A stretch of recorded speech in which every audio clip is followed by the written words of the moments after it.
مرحبا، هاي نتيجة سبب دمج صورتين، هاي وهاي. شلون تقدر تدمجهم بشات جي بي تي؟ مرحبا اخوان، اليوم عندنا امر بسيط وحلو في شات جي بي تي، شلون تدمج صورتين معا وتطلع نتيجة خرافية يا اخوان. تخلون هذا الامر، هسه راح اخليكم اياه بالشاشة حتى تنسخونه وتعطون الامر يا اخوان، ولحظة ننتظر نشوف النتيجة. طبعا الدمج كلش رهيب. راح ندمج صاحب عبارة شين اليوم هو ويا هاي الفنانة، فننتظر يا اخوان النتيجة. راح يصير الدمج مثل ما تلاحظون، تقدرون تقرون الامر. يجيلك صورة بيضاء لرجل واثق المظهر يجلس على كرسي خشبي على خلفية استديو داكنة، والفتاة تقف في ظهر الرجال يرتدي بدلة سوداء مجهزة بالكامل مع قميص أسود وبنطلون أسود. يعني الشغلة شنو هو؟ يعني يلبسون ملابس سود، يلبسون ملابس سود وقاعدين على كراسي ولابسين ملابس سود، وراح يدمجهم صورة واحدة يا اخوان. اعتقد النتيجة حلوة، راح تعجبكم ان شاء الله. طبعا انا افضل يكون الامر بالانجليزي بس ترجمت لكم حتى تفهمونه.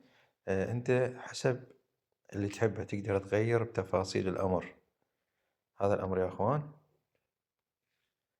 تسوي له لقطة مع الشاشة واخذه، تقدر تغير به حسب اللي يعجبك. مثلا وضعية مسترخية تقول لهم لا، مثلا مو وضعية مسترخية، مثلا هم واقفين، أو مثلا مو جالسين على كرسي، مثلا جالسين على حجر، جالسين على مثلا كنبة، جالسين على سياج، جالسين على الأرض، جالسين بالشارع، كيفك يعني تقدر تغير تفاصيل المشهد. بس صراحة أنا ما غيرت أي شيء، هذا الأمر نفسه هو نفسه. راح ننتظر إن شاء الصورة، وإن شاء الله النتيجة تعجبكم لدمج الصور باستخدام شات جي بي. طبعا أنت من خلال هالفكرة تعرف إنه شات جي بي تي يدمج لك صور، يقدر يحرر لك صور، يقدر ياخذ لك الوجه يخليه على وجه ثاني، يقدر يسوي لك شغلات كلش رهيبة وخيالية يعني ما تتوقعها.